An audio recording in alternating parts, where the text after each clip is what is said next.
sa silid ng may pagkakaisa, 120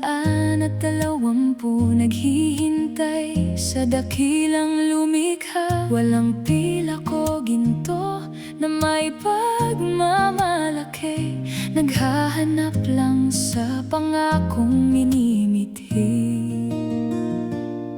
Alam nilang hindi kayang harapin ang mundo ng mag-isa, hanggat ang apoy mula sa langit ay hindi pa bumababa. Kaya bakit natin pinababayaan ang dambana ng panalangin, ang mismong silid kung saan ang kapangyarihan ay sadyang umaapaw sa atin? Hindi natin kayang mangaral, hindi natin kayang hipuin ang kaluluwa, maliban na lang kung ang Espiritu Santo ang may ganap na pamamahala. Huwag humakbang sa mga lansangan ng walang rurok ng apoy. Bumalik ka sa silid at ang pangalan niya ay isigaw ng patuloy. Ang pulong panalangin ay ating silid sa itaas, kung saan ang mga tanikala ay napipigtas at ang mga hardin ay bumubukas. Hindi kami aalis hanggat ang apoy ay hindi bumababa, upang bigyan kami ng kapangyarihan para sa tawag ng ebanghelyo niya. Ito ang ating patunay, ito ang ating tanda, ang Espiritu Santo, ang banal nating lisensya. May mga dila ng apoy, ipahahayag namin ang salita, hanggang ang pangalan ni Jesucristo ay marinig ng madla.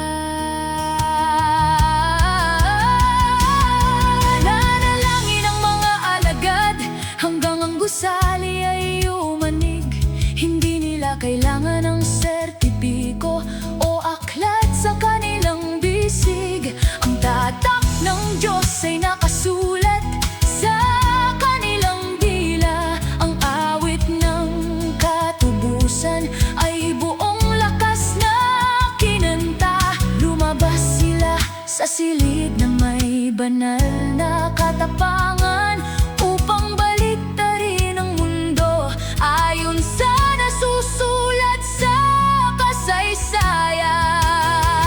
Punuin mo kaming muli, lubusang itinalaga ang aming mga labi ng apoy na makalangit.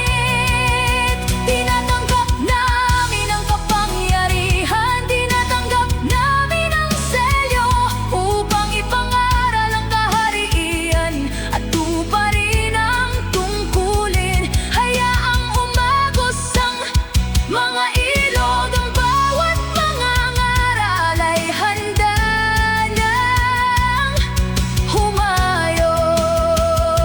Mayroon na tayong lisensya ngayon, ang apoy ay nasa ating mga noo. Humayo at ipangaral ang salita, humayo at yanigin ang lupa sa pangalan ni Jesus.